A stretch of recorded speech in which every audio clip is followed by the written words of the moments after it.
président sur la télévision panafricaine. Nous sommes comme toujours très ravis de vous savoir toujours aussi nombreux à nous regarder sur la télévision. Une question principale nous intéresse dans le cadre de cette édition d'Appel sur le continent. Comment l'Occident réussit-il à manipuler l'Ukraine dans le cadre de la crise anglophone, de la crise ukrainienne? On en parle dans le cadre de cette édition, mesdames, messieurs, alors que le président français Emmanuel Macron vient d'annoncer, c'était lors d'un entretien téléphonique avec son homologue ukrainien Volodymyr Zelensky, l'envoi de chars légers pour aider justement l'Ukraine à faire davantage face à ce conflit avec la Russie. Nos analystes vont tenter de décrypter cela pour nous. On en parle également, alors que vous le savez, le président russe Vladimir Poutine vient d'annoncer une trêve en Ukraine pour la célébration du Noël orthodoxe. Toutes ces questions seront passées au crible de la pensée de nos analystes dans le cadre de cette édition d'Appel sur le continent. Luc Michel, géopoliticien, est avec nous cet après-midi. À ses côtés, Gamal Abina, internationaliste. Bonsoir à vous, cher Gamal. Bienvenue. Merci de nous retrouver en direct. Vous et toute l'équipe. Merci Gamal, merci d'avoir honoré cet autre rendez-vous d'Appel sur le continent. Luc Michel, bonsoir, bienvenue. Bon réveillon, bonne nouvelle année à toute votre équipe et aux téléspectateurs. Merci à vous d'être là. Tout de suite, on commence avec vous, Luc Michel. Alors, on a appris que le président français Emmanuel Macron a annoncé l'envoi de chars légers en Ukraine. C'était lors d'un entretien téléphonique qu'il a récemment eu avec son homologue Volodymyr Zelensky. Et la question centrale qui nous intéresse cet après-midi, c'est comprendre comment, au fil de cette crise ukrainienne, l'Occident, les États-Unis et la France en particulier réussissent à manipuler le président ukrainien ou alors Kiev. Qu'est-ce que vous en pensez, Luc Michel?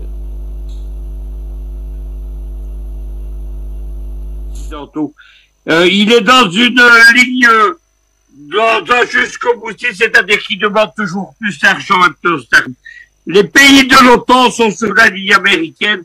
Il faut faire durer la guerre jusqu'aux dernières gouttes de sang du dernier soldat ukrainien. On fournit donc des armes, on fournit donc des capitaux. Les trois pays qui soutiennent le plus l'Ukraine en Europe, c'est évidemment la Pologne, pour des raisons qui lui sont propres, c'est la France et c'est la Grande-Bretagne. Tout ce que la France a réussi, c'est que la relation particulière qui était héritée des années du gaullisme entre Moscou et Paris et qui avait été renouvelée par Vladimir Poutine lorsqu'il était venu visiter Macron à Versailles en 2010, eh bien, c'est terminé. Aujourd'hui, la France est considérée comme un pays ennemi de la Russie. C'est tout ce que les Français ont gagné dans cette affaire. Cette analyse. Alors, Gamal Abina, on a appris que cette aide qui vient d'être annoncée par le président français Emmanuel Macron, ce sera la première fois que des chars de conception occidentale sont fournis aux forces ukrainiennes dans le cadre depuis le début de cette crise. Qu'est-ce que vous en pensez? Est-ce que cela va changer quelque chose, va changer la donne d'une certaine façon dans le cours de cette crise ukrainienne? Parce que les chars sont des objets facilement destructibles, il suffit de les attaquer par le ciel. Surtout, ils envoient des chars, c'est là où il y a une véritable ironie du sort, c'est assez abject évidemment. Monsieur Zelensky semble se gargariser de recevoir des chars AMX, mais en vérité, on n'a pas la quantité exacte. Ce sont des chars qui étaient destinés à être détruits. C'est du stock français qui était inutilisé depuis longtemps. C'est des chars qui ont été conçus dans les années 80, qui arrivent en fin de vie et qui devaient être détruits. Par la France, c'était programmé. Donc on leur offre des chars en fin de vie, du matériel obsolète, uniquement pour garantir aux Ukrainiens qu'on fait semblant de les aider. Dans l'absolu, la seule chose qui me fait de la peine dans l'histoire, c'est pas le fait que l'Occident rationalise et continue à rendre hyper rentable son arsenal militaire qu'on doit utiliser jusqu'au bout, parce que la plupart des matériels militaires, quand ils vieillissent, ne servent plus à grand chose. Ce qui est assez abject, c'est que le capitalisme, qui parle très bien, n'offre pas, c'est pas des offres, c'est vendu, rien n'est donné à l'Ukraine. Donc, endette l'Ukraine pour leur vendre du matériel de seconde main, qui ne sont pas d'ailleurs très bien connus par les soldats ukrainiens, c'est des équipements militaires qu'ils ne maîtrisent pas, et surtout, ils envoient la ferraille qui ne servait à rien, qui était donc inutilisable, qui devait être détruite pour continuer à alimenter une guerre qui est parfaitement inutile. Et ce qui me fait de la peine, c'est qu'il y a un peuple qui s'appelle le peuple ukrainien, qui est un peuple slave, qui est un peuple frère du peuple russe, qui est en train de mourir inutilement pour une guerre parfaitement inutile, alors que tout cela aurait pu être négocié. Donc le soutien français n'est qu'une façon de se débarrasser des stocks invendus. C'est un peu comme les guerres d'Irak où on a lancé des tonnes de bombes qui n'étaient pas utilisables et qui devaient arriver en fin de vie. Donc ça ne fera aucune différence sur le terrain, mais en revanche, ça donnera le sentiment aux Ukrainiens qu'ils peuvent résister plus longtemps, ce qui est évidemment une gageure. Qui vient d'être annoncé, je veux dire, l'annonce de ces chars de l'envoi de ces chars par Emmanuel Macron. Ces chars justement sont obsolètes, vous le dites, mais il faut préciser que ces chars qui sont annoncés là, c'est pas ce qu'avait demandé initialement Volodymyr Zelensky, qui lui avait demandé des chars de combat Leclerc. Alors finalement, ce n'est pas ce qui est annoncé à l'Ukraine. Comment est-ce que finalement tout cela se passe? Je veux dire, est-ce que là-dedans il y a une sorte de manipulation, ou alors Volodymyr Zelensky finalement il ne prend que ce qu'on lui donne? Non, pas la décision, il manœuvre évidemment, c'est ce qu'a dit Luc Michel. Il tente de convaincre la partie occidentale européenne. Je fais une distinction entre l'Occident européen et l'extrême Occident états-unien. Donc l'Occident européen, qui est le principal perdant de cette guerre sur un plan économique, continue à répondre des ordres des États-Unis, qui tirent les ficelles de Zelensky, qui n'est pas un homme très intelligent, vous l'avez bien compris. Vous l'avez bien compris. Et ce qui se passe, c'est que, évidemment, on ne va pas lui donner des chars Leclerc, des chars de dernière génération, on ne va pas lui donner des chars équipés avec des systèmes de guidage électronique hyper poussés, on lui donne la ferraille des vieux chars AMX qui sont en fin de vie. C'est une façon de montrer à la fois, en demi-teinte, qu'on aide l'Ukraine, mais pas trop. Je prends un exemple très concret. Les Allemands devaient leur fournir des chars de haute dernière technologie. Ils ont refusé de le faire. Le seul pays qui, semble-t-il, a commencé à donner quelques équipements un peu de qualité à peu près égale serait l'Australie. Et encore une fois, c'est des négociations au long cours qui vont pas bien loin, mais dans l'absolu, on n'a pas la quantité de chars, on n'a pas la qualité des chars, on n'a pas le caractère déterminant, à savoir récupérer, ce qui est le plus important, l'espace, le ciel, quoi, tout simplement, parce que le ciel est tenu par les Russes, et que si vous y mettez des chars qui roulent avec un ciel tenu par la partie ennemie, eh bien les chars, ils sont détruits, on l'a vu en Irak, vous avez des colonnes entières de chars qui avaient été détruits par les systèmes de guidage américains, par les avions, par l'aviation, les hélicoptères, par les fameux hélicoptères de combat les plus connus, pas les Cobras, j'ai plus le nom de ces hélicoptères, ça reviendra. Bref, vous avez tout un tas d'hélicoptères, il y a les Apaches, il y a toute une palette d'hélicoptères qui sont là pour détruire ce qu'on appelle les tueurs de chars, qui sont là pour détruire les chars. Donc, imaginez bien que les Russes ont largement les moyens de parer à ces petites attaques de chars dépassées. Mais dans l'absolu, effectivement, il y a un jeu de dupes. Zelensky fait comme s'il avait reçu ce qu'il demandait, alors qu'il n'a pas obtenu ce qu'il voulait, les chars, évidemment les chars Leclerc. Et les Français font comme s'ils le soutenaient réellement, en lui envoyant la ferraille obsolète qui aurait dû être détruite, je le rappelle. Ce sont des chars qui auraient dû finir à la casse. Donc, c'est un gros bénéfice pour les Français. Ils les vendent, ça rapporte de l'argent et ils n'ont pas à les détruire. Concernant cette crise ukrainienne, Gamal Abina, parlons de toute autre chose à présent. C'est le président russe Vladimir Poutine qui a donc ordonné au ministre de la Défense d'instaurer un cessez-le-feu sur toute la ligne de contact en Ukraine qui va aller du 6 janvier, c'est-à-dire demain, du 6 janvier à midi jusqu'au 7 à minuit. Il faut préciser que c'est dans le cadre du Noël orthodoxe. Alors, est-ce que ce cessez-le-feu, d'une certaine manière ou d'une autre, peut impacter le cours de la crise ukrainienne ou alors des combats actuels en Ukraine, selon vous? Alors, je viens de dire que l'essentiel des Ukrainiens sont des orthodoxes, pour l'essentiel, pas tous, évidemment, il y a quelques catholiques, mais c'est surtout les orthodoxes, donc les deux partagent la même religion. Ce sont des Slaves, donc ils se comprennent, parlent la même langue, un peu de choses près, c'est une langue un peu déformée du russe, l'ukrainien, mais ça reste du russe. Et surtout, ce cessez-le-feu unilatéral rappelle d'autres actions qui ont été conduites par Poutine. Par exemple, le retrait unilatéral, c'est toujours unilatéral avec Poutine, de Kharkiv ou de Kharkov, ça dépend du nom qu'on veut retenir. Le retrait unilatéral de la partie ouest du Dniepr, le fleuve qui sépare les parties contrôlées par les Russes des parties contrôlées par les Ukrainiens, ou plus ou moins contrôlées par les Ukrainiens. Chaque fois qu'ils se retirent, les Ukrainiens appellent ça une victoire, mais c'est pas une victoire. C'est un retrait stratégique, réfléchi, qui va sans doute conduire derrière à un redéploiement militaire important et des frappes importantes.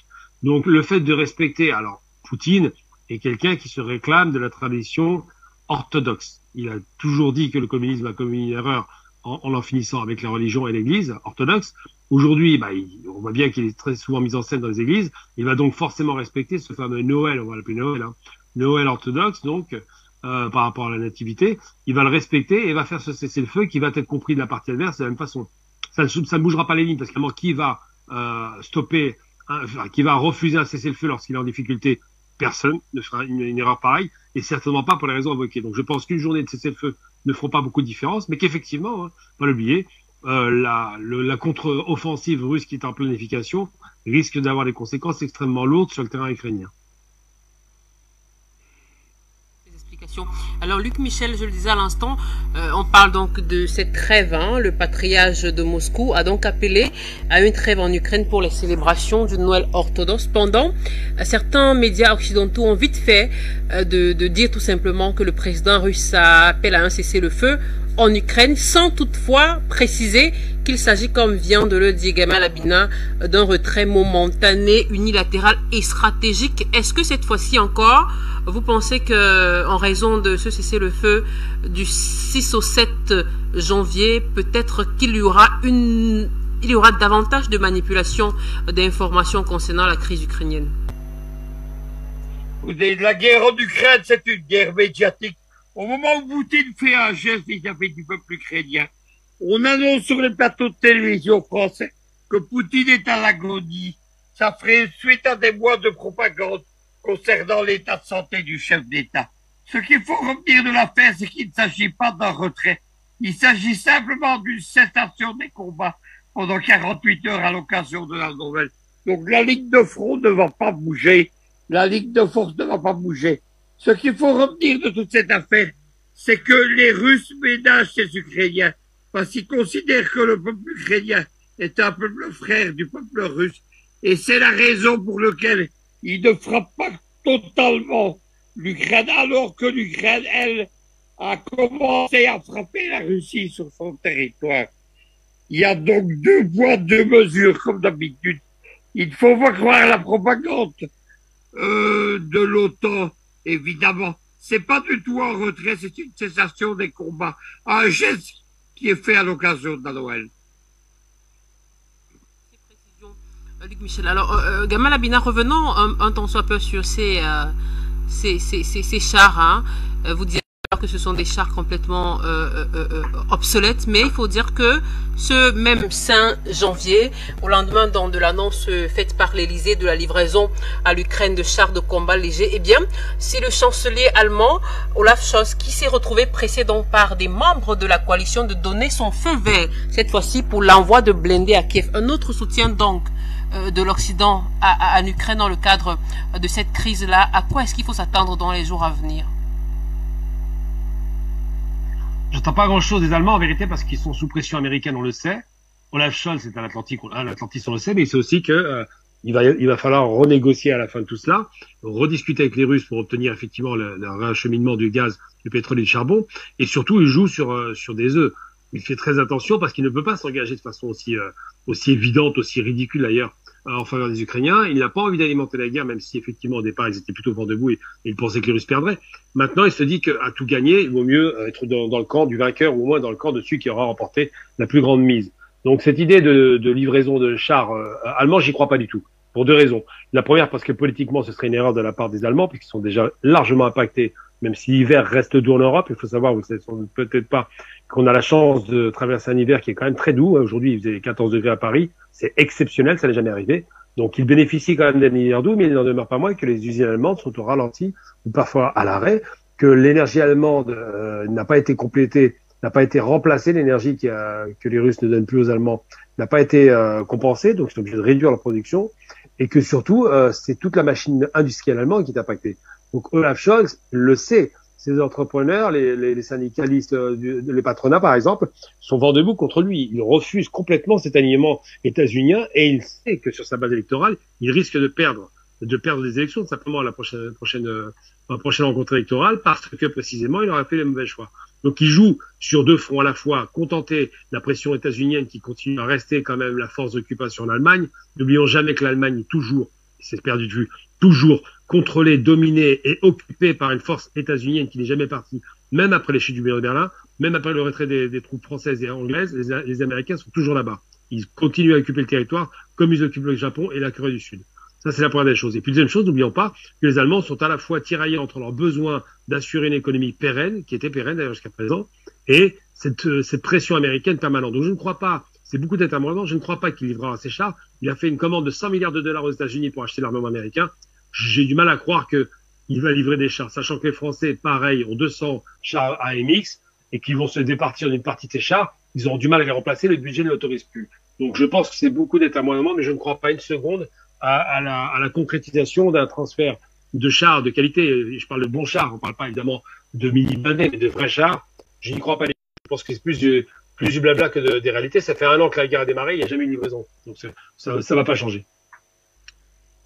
Merci à vous, Gamal, pour cette autre explication. Alors, on reste sur cette crise ukrainienne pour parler de l'échange téléphonique qui a eu lieu donc très récemment entre le président turc Recep Tayyip Erdogan et son homologue russe Vladimir Poutine, donc qui ont notamment évoqué un dialogue sérieux sur la situation en Ukraine, tandis que, il faut le dire, la Turquie, elle a prôné une solution équitable.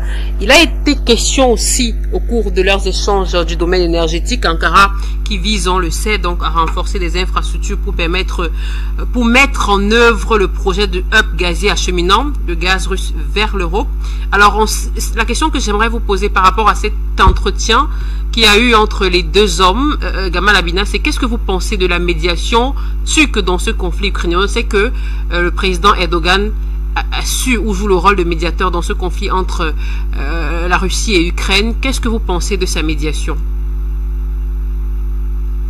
C'est une médiation habilement menée par un homme qui est à la fois membre de l'OTAN, il ne faut jamais l'oublier, d'accord, donc il a quand même un agenda américain respecté pour partie, et qui en même temps a trahi, sur le plan business, je parle des affaires, la partie américaine en achetant les S-400 russes. Ça a été très mal vécu par les Américains qui l'ont sanctionné en refusant de livrer les derniers F-16 qui devaient être destinés aux Turcs, et pour cause, les Turcs ont finalement produit leurs propres avions de combat. Peut-être pas de même, mais tout de même. Les Turcs interviennent sur le terrain ukrainien puisque leurs fameux drones Baytar, qui étaient très présents au début de la guerre, beaucoup moins maintenant parce qu'ils sont pour la plupart été abattus. Eh bien, ces fameux drones ont donné le sentiment effectivement que les Turcs étaient anti-russes. Mais en réalité, ils ne sont pas anti-russes. Ils sont simplement pro-turcs et pro-économique turque. La Turquie est durement frappée par des sanctions économiques indirectes conduites par les États-Unis. La monnaie a été largement dévaluée. Je crois que c'est 1 pour 10, 1 pour 20, il me semble maintenant, pour dire à quel point la lire turque a été impactée avant même la guerre d'Ukraine. Ça n'a rien à voir avec la guerre d'Ukraine. C'est une sanction à la suite de ces S-400. Et les Russes, les Turcs, j'ai toujours dit une chose, ils ne travaillent pas pour d'autres personnes qu'eux-mêmes. Erdogan ne travaille que pour l'Empire turc, qui veut tout faire pour que la Turquie redevienne un grand empire, puisqu'il a toujours ce rêve évidemment ottoman qui est resté, ce pan-turquisme. Il a lié beaucoup de relations avec les pays de langue turque de la reine du sud de la Russie. Et donc, Erdogan se met en bon terme avec Poutine pour 2 raisons. D'abord parce que ça lui profite. Il va avoir un avantage stratégique à avoir ce fameux hub énergétique et gazier qui passerait par la Turquie. Donc, il y a un droit de passage. Il touchera de l'argent. Ça alimentera ses entreprises et ses usines à bas coût. Et surtout, il deviendra un interlocuteur sérieux et crédible de l'Europe, alors que l'Europe lui est toujours, depuis 57, fermée la porte d'entrée à l'Union européenne. Donc, ce qui se passe, c'est que ce gaz qui passerait par la Turquie sera forcément vendu aux Européens, plus particulièrement aux pays les plus faibles d'Europe, les pays des PIGS, les fameux PIGS, Portugal, Italie, Grèce, Espagne. Ces pays-là ont besoin d'énergie, les Russes en donnent de façon abondante, et ça contournerait la question ukrainienne, puisque l'Ukraine, ça se passera forcément difficilement, et peut-être que ça contournerait la question de Nord Stream 1 et 2 qui passaient par l'Allemagne. Donc, je dirais simplement que Erdogan joue une partition très bien menée. Pour le coup, c'est un vrai stratège politique, c'est un fin politicien. Il ne froisse pas sa partie occidentale, se positionne comme une forme de négociateur et de modérateur dans ces questions-là, puisqu'il a à la fois le membre de l'OTAN et en même temps s'intéresse à l'ASEAN et aux pays non alignés, et par là même récupère dans cette équation un bénéfice conséquent qui pourra lui être certainement aux prochaines élections, puisqu'il y a une élection en fin d'année qui va arriver, peut-être favorable ou qui va peut-être lui coûter sa place, on ne sait pas. Il faut rappeler que dans le cadre de cet échange avec le président Erdogan, Vladimir Poutine a une fois de plus appelé justement l'Occident ou l'Ukraine à respecter les exigences qui sont bien connues et répétées. Et bien sûr, il a précisé ou il a il a insisté, voilà, réitéré, c'est le mot, l'expression que j'essaie, il a réitéré le rôle destructeur des États occidentaux dans le conflit ukrainien. On va revenir dessus tout à l'heure avec vous, Luc Michel. En attendant, je vous propose, chers messieurs, d'écouter cet extrait du discours de Vladimir Poutine et puis on revient.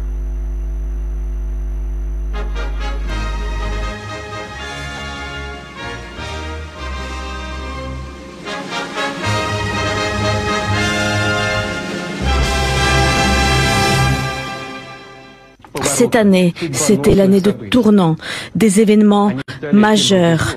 Ils sont devenus un marqueur qui pose des fondements de notre avenir futur, notre véritable indépendance. C'est notre lutte d'aujourd'hui. Nous défendons nos gens sur nos territoires historiques, dans les nouveaux sujets de fédération, de nouvelles régions de fédération. C'est le destin de la Russie qui importe surtout. C'est notre devoir sacré devant les ancêtres et devant nos générations futures. Le moral historique et le moral éthique est de notre côté. Cette année a apporté des changements cardinaux, non seulement pour la Russie, mais pour le monde entier. L'année était remplie de bouleversements, des émotions. Mais comme dans toutes les grandes époques, le peuple russe a démontré sa dignité et son courage par la parole et par l'acte, a soutenu nos officiers et nos soldats, tous les participants de l'opération spéciale. Nous avons toujours su ça, et c'est la preuve aujourd'hui, la preuve vivante que l'avenir sécurisé, l'avenir sûr de la Russie dépend de nous, de notre force et de notre volonté. Les élites occidentales, pendant des années, ils concoctaient ce projet en nous berçant des promesses paisibles de paix. Et en réalité, ils soutenaient les néo-nazis qui préparaient et continuaient leurs agissements terroristes contre la population paisible. L'Occident mentait avec son discours de paix alors qu'il préparait l'agression. Et aujourd'hui, c'est un visage de l'Occident dévoilé, démasqué par rapport à ce qui se passe en Ukraine.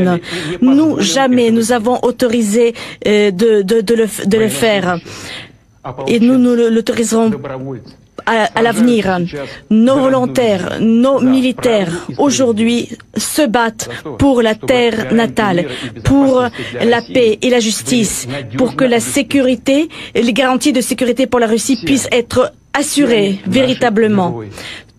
Tous ces personnes sont nos héros. Et je voudrais leur souhaiter, tout particulièrement à eux, tous ceux qui participent à l'opération spéciale, leur souhaiter une bonne année.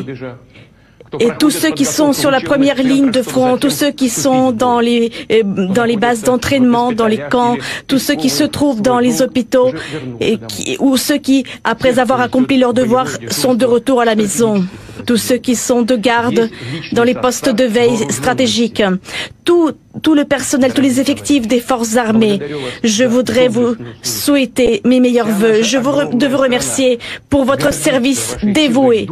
Tout notre pays est fier par votre esprit de force et votre force. Nous les millions, ils sont avec vous. Et autour des tables de Nouvel An, il y aura plein de toasts en votre honneur. Merci à tous ceux qui assurent aussi la logistique du front, aux cheminots, aux infirmières et aux médecins qui s'occupent des blessés militaires et civils. Je remercie aussi les travailleurs, les ouvriers de usines qui travaillent avec dévotion, tous ceux qui travaillent pour reconstruire les villages détruits de Donbass et de la Nouvelle-Russie, Novorossia. Depuis 2014, depuis les événements de la Crimée, la Russie vit dans le contexte de sanctions. Mais depuis cette année, nous vivons une véritable guerre de sanctions. Tous ceux qui ont lancé cette guerre s'attendaient que notre pays, notre économie sera démolie. Mais c'est pas ça qui s'est passé. Au contraire, nous avons une bonne base, solide base de stabilité. Et cette stabilité repose surtout sur notre autonomie dans l'économie. Et et notre économie repose sur les intérêts nationaux et aussi elle sert d'exemple aux autres pays pour réaffirmer la nécessité et le besoin d'un monde multipolaire.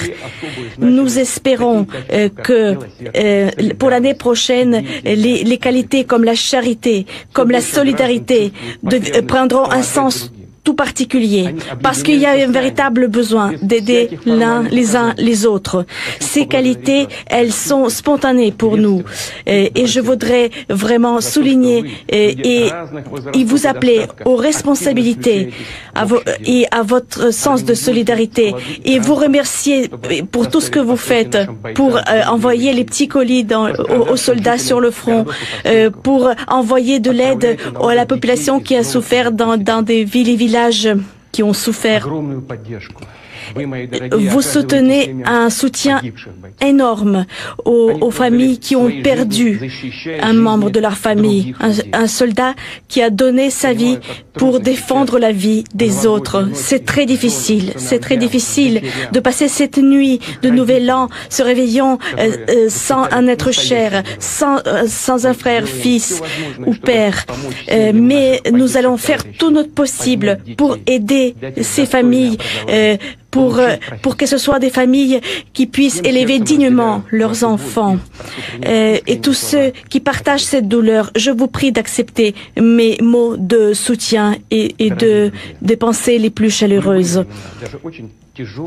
De tous les temps, cette fête, le Nouvel An, a été fêtée même dans les moments les plus difficiles, parce que cette fête a un caractère magique. Elle permet de s'ouvrir aux gens avec leurs meilleures qualités, et ceci autour d'un cercle familial traditionnel, dans la générosité de partage. Tout le monde essaye de réjouir et d'offrir les cadeaux aux proches. Et donc, c'est aussi la volonté d'offrir un cadeau rêvé et voir ensuite la joie dans le regard de l'autre. Et nous veillons à quel point c'est important ces étincelles de bonheur dans les yeux de nos aïeux, de notre génération. Des aïeux. Alors c'est le moment de dire à nos proches à quel point nous les aimons, à quel point c'est important de prendre soin des uns des autres. À n'importe quel moment, il faut vraiment donner cette noblesse de l'âme, libre cours. Et ensemble, nous allons surmonter tous les obstacles et nous allons rendre notre pays grand et indépendant. Et nous allons gagner, nous allons avancer sur cette voie victorieuse au nom de notre futur et de notre patrie tant aimée. Chers compatriotes, je vous souhaite une bonne année 2023. Merci beaucoup à la réalisation pour cet extrait donc du discours du président russe Vladimir Poutine à l'occasion du Nouvel An. C'était le 31 décembre dernier. Je commence avec vous, Luc Michel. Alors, on a écouté de bout en bout cet extrait du discours de Vladimir Poutine et on a pu noter quelque part, en tout cas même lorsqu'on a suivi ce même 31 décembre l'intégralité de son discours, on a plusieurs fois entendu Vladimir Poutine réitérer que l'Occident a menti hypocritement sur la paix tout en préparant une agression et en encourageant les néo-nazis en Ukraine. Comment est-ce que vous expliquez cette déclaration de Vladimir Poutine, Luc Michel? Vladimir Poutine réitère ses accusations. C'est la Russie qui est agressée, qui n'est pas l'agresseur. On a les aveux de Mme Merkel, l'ancienne chancelière allemande. Elle a avoué que les accords de Minsk n'avaient été conclus en 2014 que pour permettre le réarmement de l'Ukraine et une guerre d'agression. Poutine, pendant tout son discours, rappelle le sort des populations du Donbass. Il y a eu 14 000 morts des Russes de Donetsk et de Lugansk qui ont été massacrés par les forces ukrainiennes depuis 2014. Les accords de Minsk, ça n'a pas été une volonté de paix de l'Occident. Ça n'est qu'une façon de gagner du temps. Et Mme Merkel est en accord, est en aveu là-dessus. C'est cela qu'il faut retenir. Évidemment, aujourd'hui, la Russie ne voit plus l'Occident.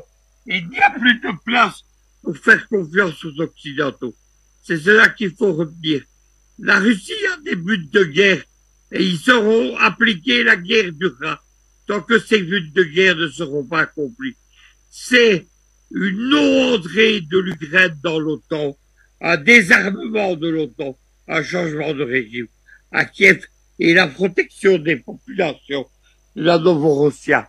C'est cela qui sont les objectifs de guerre intangibles de la Russie dans le Donbass.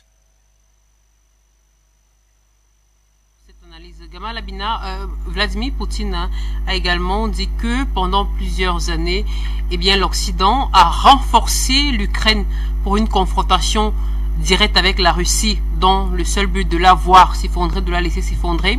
On se rend bien compte que ce n'est pas encore le cas, du moins la Russie ne s'effondre pas malgré ce qui a été préparé depuis plusieurs années en arrière par l'Occident. Qu'est-ce que vous en pensez alors que Vladimir Poutine a réitéré ces mots? J'en pense que l'erreur de l'Occident, États-Unis en tête évidemment, est une erreur stratégique et historique. Pourquoi? Parce que d'abord, ils ont oublié que la Russie de 2020 n'est pas la Russie de 90, ou de 88 pour être précis. La guerre d'Afghanistan jusqu'en 89 a été catastrophique dans une Russie vieillissante qui était bolchevique, qui était tenue par des gens qui étaient extrêmement dépassés et qui avaient perdu toute la connexion réelle avec le monde dans lequel ils évoluaient. Ils n'avaient pas les moyens techniques, technologiques, ils avaient une population qui les détestait, les Afghans, et les Afghans étaient soutenus à fond par les Américains avec les Stinger et tout un tas de matériaux et de conseillers militaires. Aujourd'hui, la Russie est devenue, c'est un État-continent, ce que les Américains n'ont pas compris.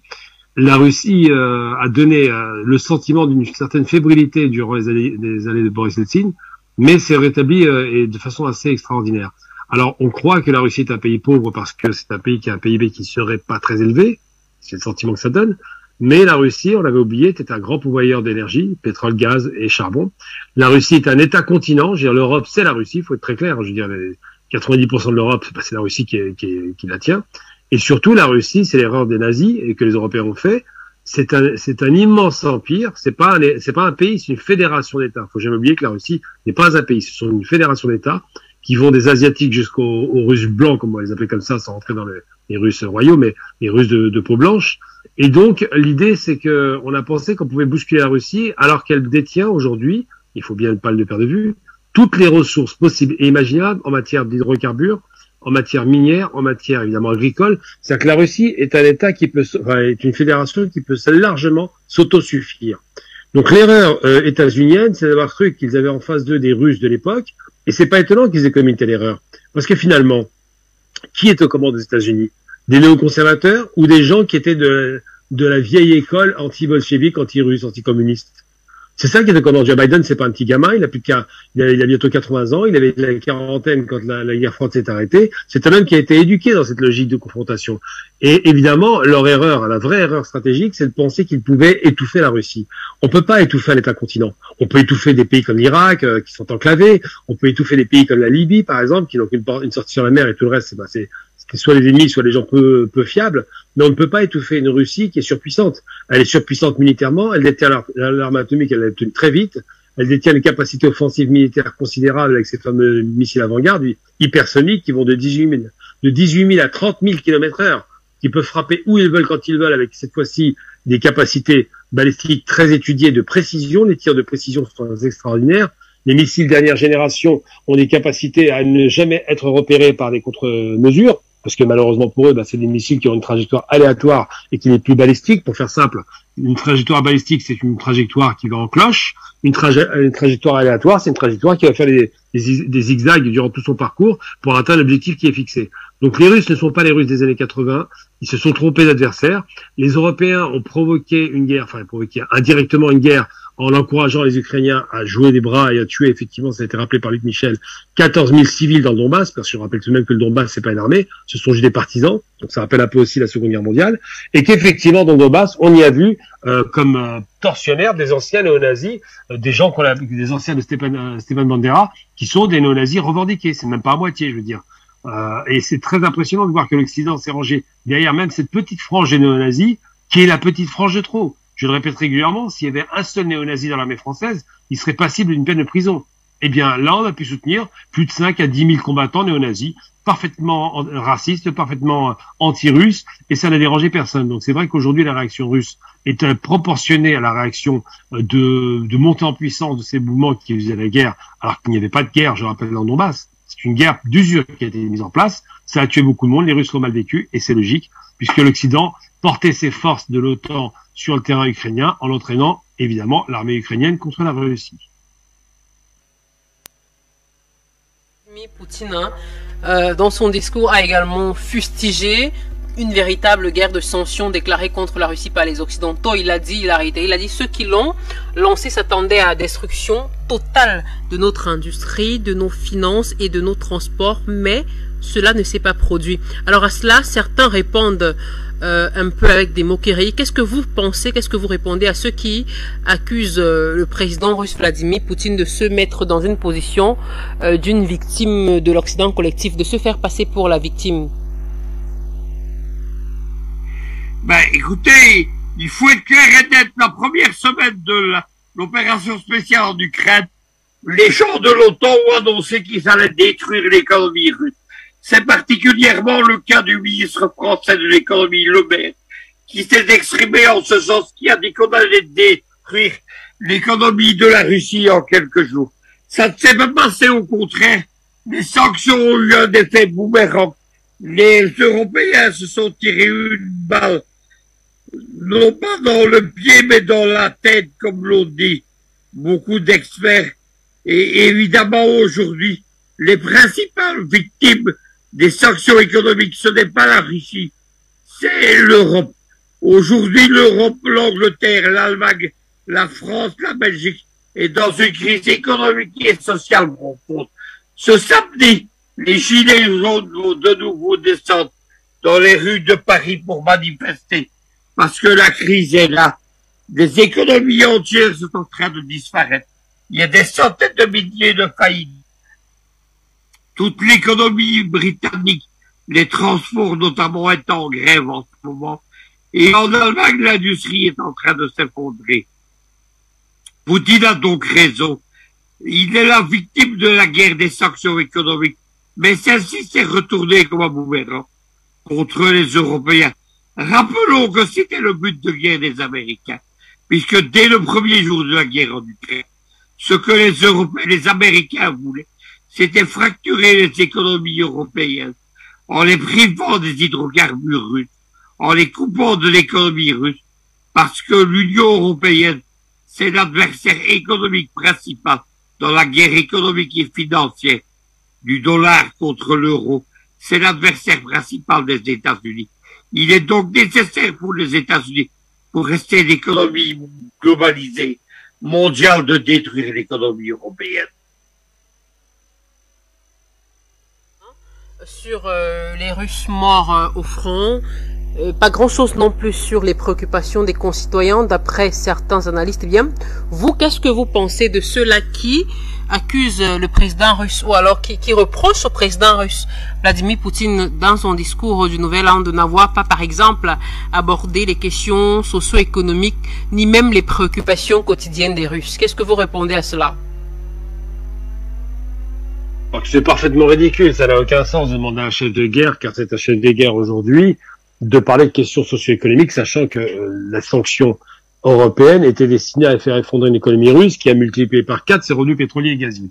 Donc non, ça n'a pas de sens. La chose qu'il a fait, il fallait le faire, et il l'a fait de façon très habile d'ailleurs, ça reste un homme politique, hein, c'est de présenter aux familles, évidemment, ses condoléances et d'expliquer qu'il partageait leur douleur. Ça, c'est intelligent. Mais de parler d'économie, alors que actuellement il y a une guerre ouverte anti-russe de la part non seulement de l'Ukraine, dans le sens c'est déjà ce qui est normal, mais surtout du reste de l'Occident, sachant que le reste du monde n'est pas solidaire de l'Occident. Il faut jamais perdre de vue que c'est que 20% de la planète qui fait des problèmes à la Russie, le reste n'est pas dans cette logique-là, sachant que les populations occidentales ne sont pas intéressées par cette guerre, et c'est très clair. Ça a été rappelé par Michel ce week-end, et j'ai eu l'occasion d'en parler hier à la radio. Il va y avoir un mouvement de manifestation en France qui risque peut-être, on ne le sait pas, mais c'est probable, de déraper, de mal se passer. Il fait bon en plus, donc les gens manifesteront d'autant plus. Eh bien, je ne crois pas une seconde qu'il était malvenu qu'il ne parle pas de problèmes économiques. Il était en train de prendre à bras le corps les problèmes économiques, à contourner les sanctions américaines. Le réseau SWIFT, par exemple, a été contourné par le réseau chinois qui lui a proposé, qui autorise toujours les Russes à vendre leur gaz et leur pétrole à l'étranger, mais surtout, et c'est le plus important, c'est vraiment je pense que c'est la partie la plus intelligente de sa part, et je crois que c'est le plus beau coup de maître qu'on ait jamais fait en matière d'économie. Il a imposé le rouble comme monnaie convertible. Ça, c'est extraordinaire. Il oblige à acheter du rouble. Pour un homme qui devait être sanctionné, les Européens sont obligés de payer dans la monnaie, qui était une monnaie qui ne valait pas grand-chose, des besoins, évidemment, énergétiques qui ne sont pas négociés. Donc, il y a une forte hypocrisie aussi côté partie occidentale, parce que les sanctions sont plus ou moins graduelles, ne sont absolument pas totales et n'ont jamais été. C'est tellement vrai que les Anglais ou les Américains, on ne sait pas lequel des deux, ont fini par faire sauter Nord Stream parce qu'ils se rendaient compte que les Allemands ne jouaient pas le jeu. Il faut être clair. Ils font tout pour détruire l'économie occidentale, je parle des Américains, et le seul moyen d'y parvenir, évidemment, eh bien, c'est de rompre ce lien économique qui était énergétique, qui liait l'Europe occidentale à l'Europe orientale. Et évidemment, on peut pas reprocher à un chef de guerre de ne pas parler d'économie, ça n'a aucun sens. Le chef de guerre, il parle des soldats, il parle des combattants, il parle des infirmiers et des infirmières, il parle du courage à la reconstruction, c'est logique. Il va pas vous parler de problèmes économiques ou de croissance en berne, ça n'a aucun sens. Cet aspect que vous venez d'évoquer concernant le rouble, qui fait par exemple dire au président russe qu'il le conforte dans sa position, où il dit qu'il affirme qu'une vraie guerre de sanctions a été annoncée à la Russie, mais le pays a tout de même réussi à se maintenir à flot. Est-ce que c'est précisément par rapport à cet aspect concernant le rouble, ou alors il y a autre chose? Il y a plusieurs éléments. Le premier élément, c'est qu'il a créé, et c'était assez inattendu en vérité. Ah, c'est monsieur Luc Michel, c'est pour moi. Qui doit répondre à la question? C'est vous, je m'adresse à vous, Gamal Abina. Vous parliez justement de cette exigence, justement, de cette contrainte concernant le rouble que le président russe a réussi à maintenir. Tout à fait. Donc l'économie russe ne s'est pas effondrée, on l'a bien compris. Le rouble ne s'est pas effondré. Ce qu'on appelle dans le commerce extérieur, donc la balance commerciale a été ultra favorable aux Russes puisqu'ils ont multiplié par 4 leurs revenus en vendant beaucoup moins de gaz et de pétrole. C'est le paradoxe puisque la spéculation à la hausse du gaz a été assez extraordinaire. Elle profite à beaucoup de pays gaziers d'ailleurs. Surtout, il a rebattu les cartes. Sa relation avec la Chine qui était plus ou moins en train de se construire, elle n'était pas non plus au beau fixe. Aujourd'hui, elle est extrêmement solide puisque les Chinois ont fait montre d'une position extrêmement ferme vis-à-vis des États-Unis en disant que c'est eux qui ont provoqué la guerre. C'est quand même politiquement un choix très fort. Les États-Unis, qui sont pas très très malins et pas très intelligents, on l'a bien compris, ont provoqué aussi les Chinois avec la visite de Nancy Pelosi à Taïwan. C'est pas intelligent, mais c'est comme ça. On se demande réellement s'ils se rendent compte de ce qui se passe dans le monde, ces messieurs. Mais concernant l'économie russe, je suis désolé de dire qu'une monnaie qui ne s'est pas effondrée alors qu'elle aurait dû s'effondrer. Le rouble ne valait pas grand-chose, mais le rouble s'est réapprécié dans des proportions inattendues, que le commerce extérieur fonctionne parfaitement, que l'effondrement de l'économie russe qui est en train de basculer dans une économie d'autogestion, enfin d'autoproduction plutôt, je veux dire, où la plupart des investissements étrangers qui sont partis ont laissé de toute façon les machines sur place, ont laissé les infrastructures, ont laissé les McDonald's, pour prendre l'exemple le plus caricatural. Et bien tout cela démontre une chose, c'est que ce qu'on va appeler la résilience russe est nettement meilleure que ce qu'elle a été pendant la Seconde Guerre mondiale. C'est-à-dire que les Russes ne sont pas du tout en difficulté aujourd'hui. Ils sont dans une situation de confort à telle enseigne que je dis régulièrement à des opposants, est-ce que vous vous rendez compte que les Russes n'auront pas froid cet hiver, puisque c'est eux qui produisent l'énergie, alors que l'Europe va peut-être envisager de faire des restrictions drastiques, ce qu'on commence à observer.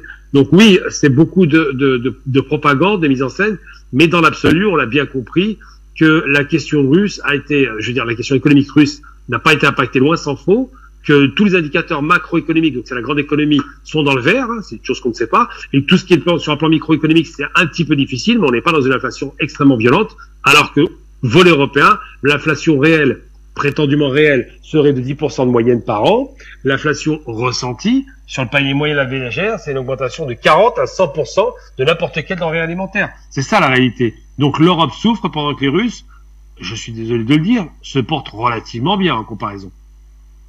D'accord, je vous remercie Gamal Abina. Alors Luc Michel, concernant ce discours de Vladimir Poutine à l'occasion du Nouvel An le 31 décembre dernier, on sait qu'il s'est exprimé, Vladimir Poutine, aux côtés des militaires, certains d'entre eux ayant préparé au conflit en Ukraine sur le terrain de guerre. Est-ce que cela a une signification particulière précisément que le président russe ait voulu s'exprimer pour ce discours du Nouvel An aux côtés des militaires? Oui, il montre qu'il est un chef de guerre. Et au moment où la propagande de l'OTAN prétend qu'il serait contesté hors lui, il montre qu'il est le patron. C'est cela qu'il faut retenir. Dans la guerre des symboles, c'est un symbole très fort. Il est un chef de guerre qui mène à la fois la guerre militaire et la guerre économique. C'est cela que les Russes ont retenu, évidemment, dans tout cela. Et ils ont réussi, évidemment, à préserver leur économie. Aujourd'hui, la réorganisation de l'économie mondiale, avec la Chine, avec l'Inde, avec la Russie, avec l'Iran, elle se fait autour de la dédollarisation de l'économie. L'histoire retiendra que les Américains ont sapé eux-mêmes les fondements de leur économie globalisée. Tout ce qui était les règles de l'Organisation mondiale du commerce, les droits de la propriété, le libéralisme, le commerce roi, tout cela a été détruit par les Occidentaux eux-mêmes, à la grande satisfaction des Russes, des Chinois et des Indiens. Aujourd'hui, la Russie vend son pétrole et son gaz à l'Inde et à la Chine. En monnaie locale, le dollar n'intervient. Dans cette affaire, c'est la même chose avec l'Iran ou le Venezuela en Amérique latine. Merci pour cet éclaircissement, Luc Michel. Je vous pose cette même question à vous, Gamal Abina, pour comprendre davantage ce symbole, parce que au lieu, on l'a bien constaté, on l'a bien remarqué, au lieu des murailles habituelles, du Kremlin par exemple, cette année, c'est devant ces soldats que le président russe Vladimir Poutine a choisi de prononcer ses traditionnels vœux de nouvel an. Le changement dont Luc Michel vient de le dire est assez symbolique dans ce contexte de guerre. Est-ce qu'il y a un message particulier derrière ce discours prononcé en dehors des mots qui ont été prononcés, Gamal Abina? Oui, alors les Russes ne sont pas avares de symboles, évidemment, cela va de soi, c'est un peu comme les Occidentaux. Lorsqu'ils se positionnent au milieu de jeunes soldats, gradés évidemment de l'armée russe, tout comme il a conservé d'ailleurs une hymne nationale russe, on a tendance à oublier, mais il a conservé une hymne nationale bolchevique qui est devenue l'hymne nationale russe. C'est une façon de dire que je suis un chef de guerre et que je ne vous abandonne pas et que nous sommes dans le même bateau. Alors évidemment, la symbolique est forte et en même temps, ça rappelle par certains égards Staline à l'époque, qui était le petit père des peuples et qui ne parlait plus de soviétisme ou de communisme, mais qui parlait simplement de la sainte, pratiquement de la sainte, j'allais presque dire, la sainte guerre patriotique du peuple russe. Il était parti du communisme, bolchevisme et autres au peuple russe, parce que la Russie est un État qui est très ancien, parce que la tradition est très vieille, parce qu'il y a un ancrage populaire qui est extrêmement fort, et parce que le ciment de la Russie, lorsqu'elle est attaquée, évidemment, et c'est toujours comme ça quand on est en guerre, c'est le chef de guerre avec ses soldats autour de lui. J'ai envie de dire simplement que c'est pas nouveau. Chaque fois que vous avez un chef de guerre qui s'exprime, on le voyait bien pendant la Seconde Guerre mondiale, tous les hommes qui se sont combattus, tous sans exception, et je le répète, sans exception, étaient des chefs de guerre et des militaires. De Gaulle en passant par Hitler ou par Staline évidemment, qui n'étaient pas forcément des grands gradés, mais qui restaient quand même des militaires, et surtout Mussolini ou encore Churchill, tout ça c'est les chefs de guerre. Vous avez, à part peut-être l'exception américaine qui était entourée que de militaires, mais je veux dire de Franklin Delano Roosevelt, qui était le seul qui n'était pas chef de guerre, qui est arrivé tard dans la guerre. Tous les autres sont des chefs de guerre et même lui sera remplacé par un militaire. Donc c'est vrai que lorsqu'il y a une tension dans un pays, l'institution qui remporte la mise, l'institution qui prend le relais, naturellement, c'est l'institution militaire. Poutine est un ancien agent du KGB, on le sait déjà, mais surtout Poutine est un expert de la question guerrière puisqu'il avait été envoyé durant sa jeunesse à Berlin. C'est l'ancienne ville contrôlée par la partie russe, dans laquelle il avait été dépêché. Donc il connaît très bien l'Occident. Il a vécu en Allemagne, il a vécu sa transformation, il a vécu la chute du mur de Berlin. Toutes ces choses-là sont des réalités. Donc évidemment, lorsqu'il se met au milieu d'un parterre de militaires, c'est pour dire la nation est derrière son armée. Et la nation derrière son armée, jeune, c'est important de le rappeler. Après, c'est vrai, quand Luc Michel rappelle, et il a raison là-dessus, que la propagande nous le présente comme un homme soit fou, ce qui est assez ridicule, alors qu'il a quand même l'assentiment de son peuple, soit malade, aux portes de la sénilité, ou peut-être d'un cancer. Tout cela, c'est une façon de dire, effectivement, qu'ils espèrent, c'est un peu pieux, mais qu'ils espèrent que le chef s'effondre. Et quand bien même il s'effondrerait, j'ai envie de dire que Medvedev, dans ses postures beaucoup plus radicales que Poutine, on l'a entendu récemment, serait beaucoup plus inquiétant en commande. J'ai envie de dire qu'à la limite, Poutine reste un modèle en comparaison de ceux qui suivent derrière. D'accord, merci Gamal Abina. Alors une autre question très rapidement concerne justement les prévisions. Luc Michel, je vous la pose, les prévisions ou les perspectives pour 2023, parce que vers la fin de son discours, le président russe, je cite, a dit « Les Occidentaux nous ont menti en parlant de paix pour se préparer à nous agresser Ils utilisent cyniquement l'Ukraine et son peuple pour affaiblir et diviser la Russie, mais nous l'emporterons. Alors, le président russe rassure que la Russie l'emportera. Est-ce que, par là, Luc Michel, on peut comprendre que Poutine prédit que peut-être le sort de la Russie dans cette guerre non déclarée que lui mène l'Occident? La guerre va être gagnée par la Russie. Lorsqu'on écoute la propagande de l'OTAN, les chaînes de télévision françaises, on annonce une victoire fantomatique de l'Ukraine qui est détruite à plus de 50%, et dont 50% des réserves industrielles et minières sont sous le contrôle de la Russie dans le Donbass. Mais lorsque, comme moi je le fais, on lit quotidiennement les experts américains qui, eux, sont réalistes, ils annoncent tous une victoire de la Russie, ils annoncent une victoire dans les 3 ou 4 mois qui vont suivre. Une grande opération de guerre, une contre-offensive russe va bientôt, d'après les experts américains, être déclenchée. C'est cela que Poutine annonce, évidemment. Il n'y a pas photo. Comment voudrait-on que l'Ukraine, qui est la 26e armée au monde, vainque la Russie, qui est la seconde puissance militaire mondiale et la première puissance nucléaire? C'est cela qu'il faut retenir. Évidemment, lorsqu'on étudie la guerre moderne, c'est un rapport de force.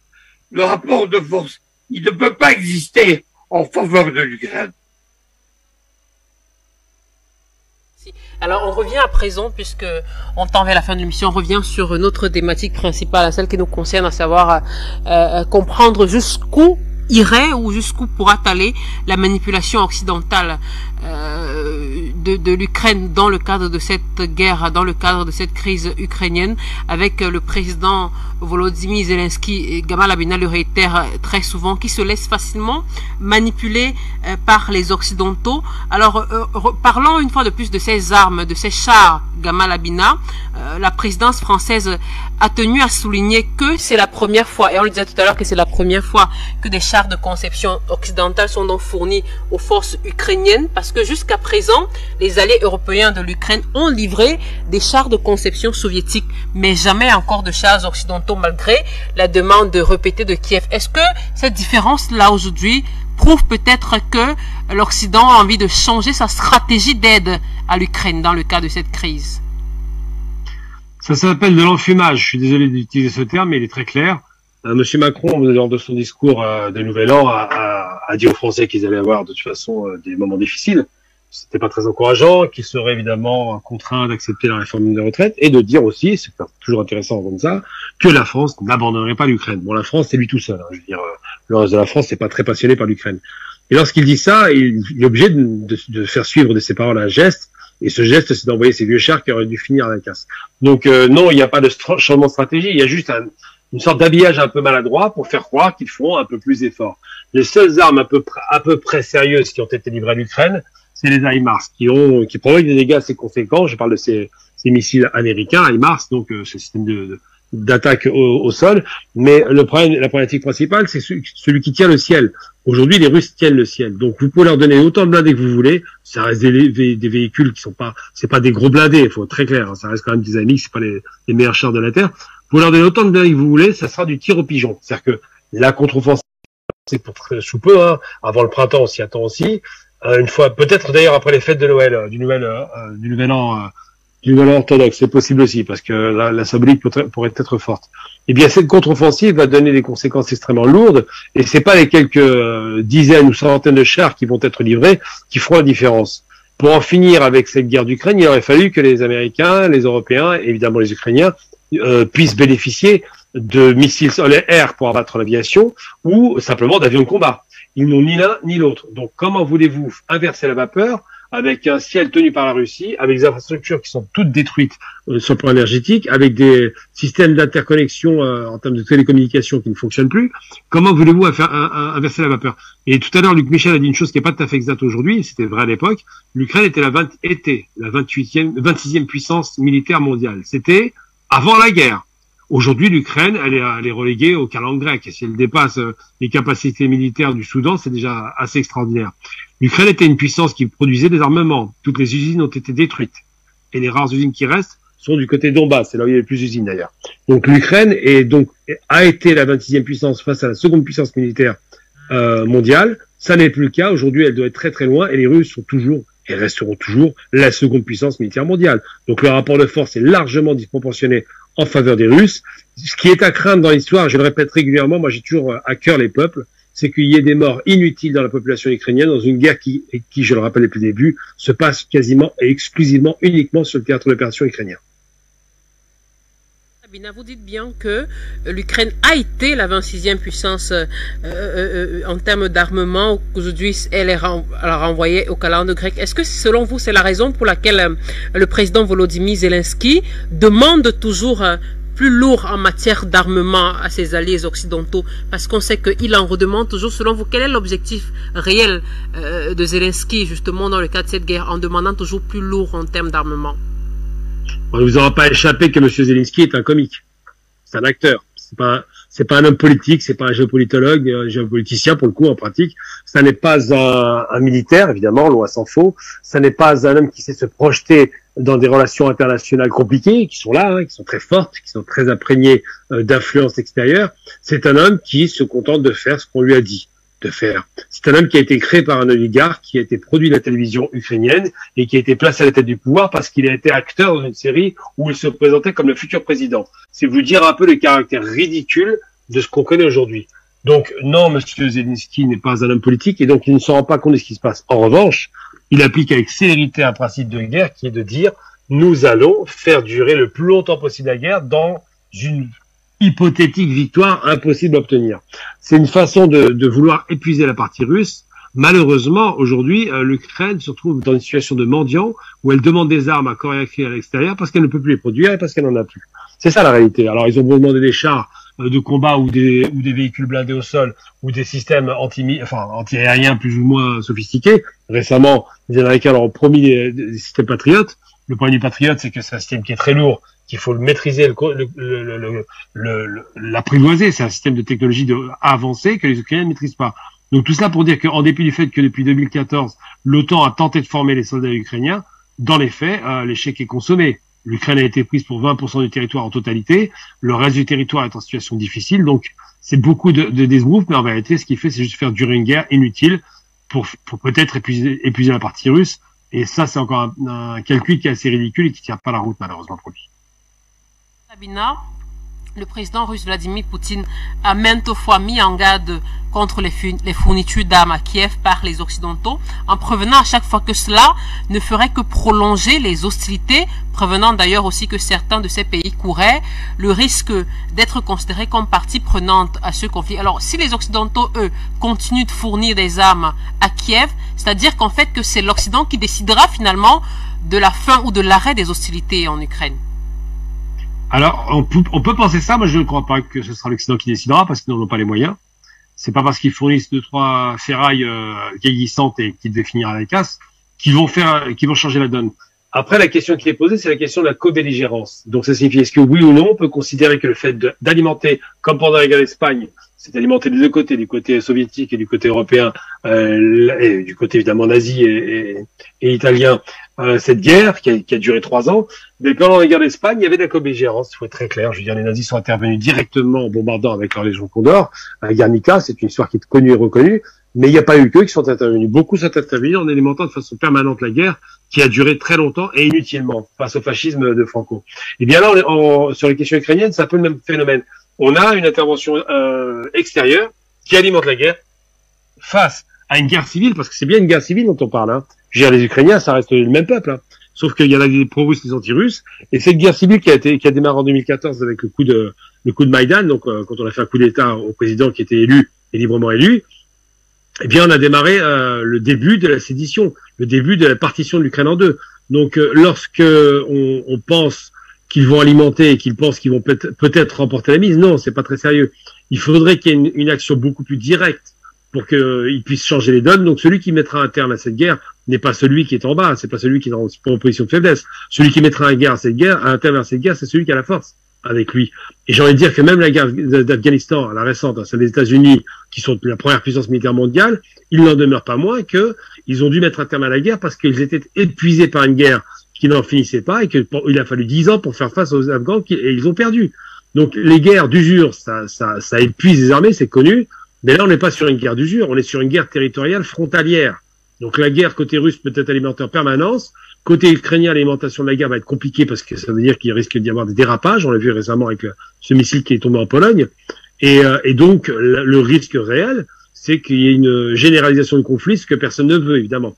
Donc je pense que puisque personne ne veut la généralisation du conflit, je pense que puisqu'il va y avoir une intensification des combats, une contre-offensive lourde russe, une fois que cette contre-offensive aura eu lieu, évidemment, la guerre finira par trouver un tournant assez regrettable, assez dramatique, mais elle finira par s'arrêter. Alors, je ne sais pas sur un long de combien de mois, mais c'est une question de mois maintenant, on n'est pas sur une question d'année.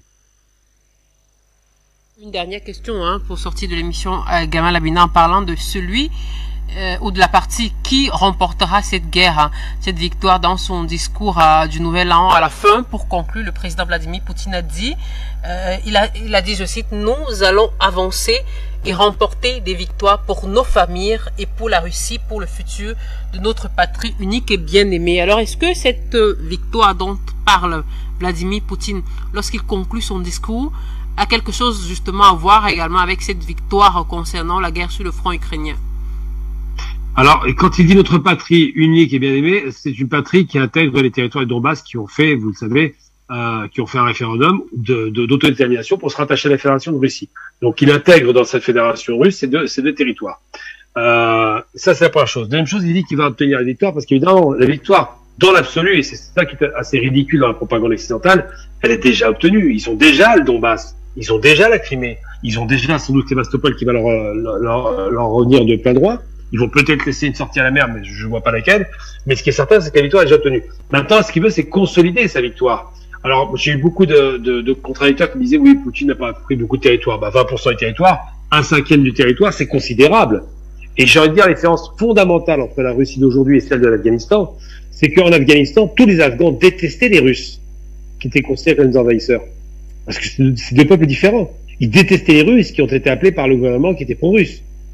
Là, en Ukraine, c'est pas pareil. La moitié de l'Ukraine est favorable aux Russes. Donc, quand vous arrivez sur un terrain où il n'y a pas de partisans pour faire des guerres derrière les lignes de combat, pour harceler les positions russes par derrière, pour faire ce qui s'est passé avec les nazis, par exemple, où les partisans ont littéralement massacré les positions nazies et l'armée de la Wehrmacht et la SS, parce que ils étaient harcelés en permanence. Là, c'est pas le cas. Il n'y a pas de harcèlement. Dans le Donbass et dans les deux territoires disputés, eh bien, vous avez des populations qui les ont accueillis avec des fleurs et des populations qui leur sont largement favorables. Donc comment peut-on perdre une guerre quand on arrive dans un territoire qui vous est favorable, face certes à des adversaires ukrainiens qui sont de l'autre côté du Dniepr, de ce fameux fleuve, ce fleuve qui va démarquer les deux territoires. Je pense que la frontière se fera à partir du fleuve, comme beaucoup de frontières en Europe d'ailleurs. Mais comment voulez-vous perdre cette guerre? C'est impossible. Il faudrait que la population vous soit hostile et c'est pas le cas. Quand vous avez la population avec vous, vous gagnez la guerre. Quand vous l'avez contre vous, vous perdez la guerre. Les Américains ont eu la population irakienne contre eux, ils ont perdu la guerre. Les Russes avaient l'Afghanistan contre eux, ils ont perdu la guerre. Le Vietnam était anti-américain, ils ont perdu la guerre. En revanche, quand vous arrivez sur un territoire où les populations vous sont favorables, il est quasiment impossible de perdre la guerre. Et je renvoie encore sur le passé, quand les Allemands vont faire l'Anschluss et qu'ils vont envahir l'Autriche pour récupérer un territoire de 7 millions d'individus supplémentaires, ils sont accueillis des fleurs. Il ne pouvait pas y avoir de guerre. Eh bien là, c'est pareil. Je pense que la ligne de démarcation, ce sera ce fameux fleuve qui va découper le territoire en deux parties, les 4/5 d'un côté ukrainien et les 20% qui restent de l'autre. Mais il n'en demeure pas moins que, du point de vue russe, la guerre avait été déjà gagnée. Sur un plan économique, ils ont largement fait face aux sanctions, ils en sont même sortis victorieux. Sur le plan militaire, ils sont sur le terrain, il se passe pas grand-chose. Aujourd'hui, c'est quand ils quittent une ville que les Ukrainiens disent victoire. Mais s'ils quittent pas la ville, les Ukrainiens la reprennent pas. Donc il faut être très clair. Aujourd'hui, la guerre est perdue pour l'Ukraine. C'est triste à dire, mais c'est comme ça. Les Russes ont obtenu ce qu'ils voulaient et c'était nécessaire dans la mesure où il y avait tout de même pendant pratiquement 8 ans des morts inutiles qui continuaient à chaque fois à égrener, à endeuiller les familles du côté du Donbass. Eh bien aujourd'hui, les réalités sont là. Après, l'hypocrisie de l'OSCE qui n'a pas garanti les accords de Minsk paye effectivement cette volonté de ne pas garantir ces accords qui auraient dû être appliqués et faire, je rappelle tout de même, ces accords de Minsk étaient la paix et fédérer l'Ukraine. C'était ça qui était prévu. Ils ne l'ont pas fait. Le résultat des courses, c'est les morts inutiles.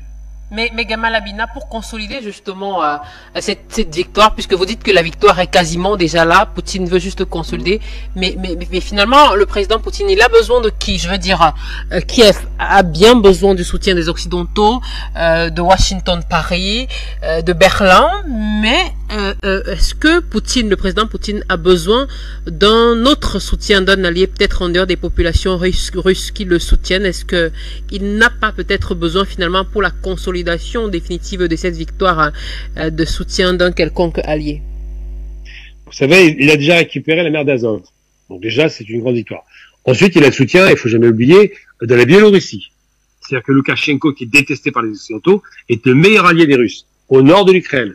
Ensuite, il y a quoi? Il y a la Bélarus, il y a deux, trois États limitrophes de l'Ukraine, la Roumanie, enfin, tout ça, c'est des États qui sont assez faibles et qui n'ont aucun intérêt à se froisser avec les Russes.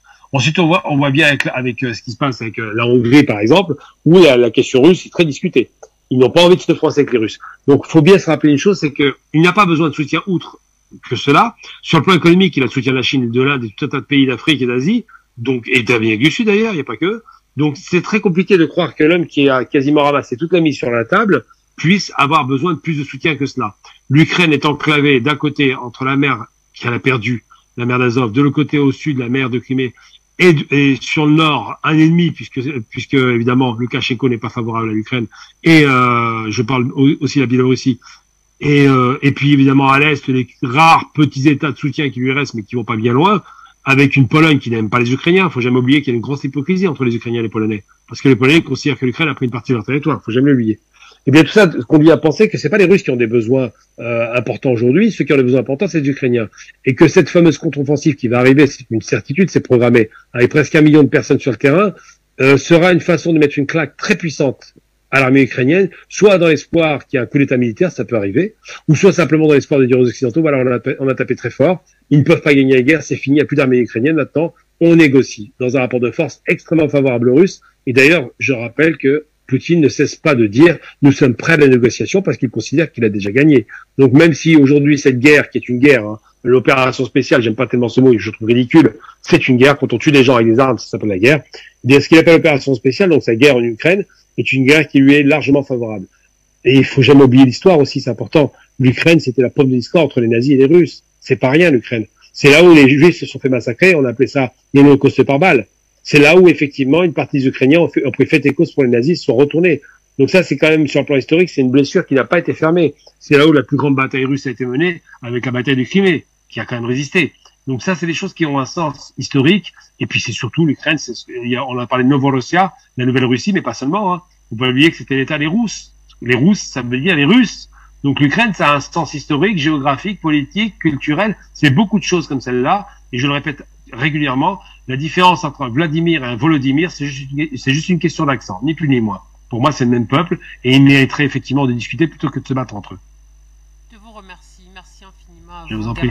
Gamal Abina, merci pour toutes vos explications, merci également à vous, Luc Michel, merci à tous les deux d'avoir participé à cette émission avec nous dans le cadre de ce nouvel épisode d'Appel sur le continent. Merci à vous, fidèles téléspectateurs, de nous avoir suivis. C'est sur ces propos de Gamal Abina que nous allons mettre la clé sous le paillasson. Merci à l'équipe technique de ce soir et bien entendu à toute la rédaction. Le rendez-vous est donc pris pour demain pour une autre édition d'Appel sur le continent. Au revoir.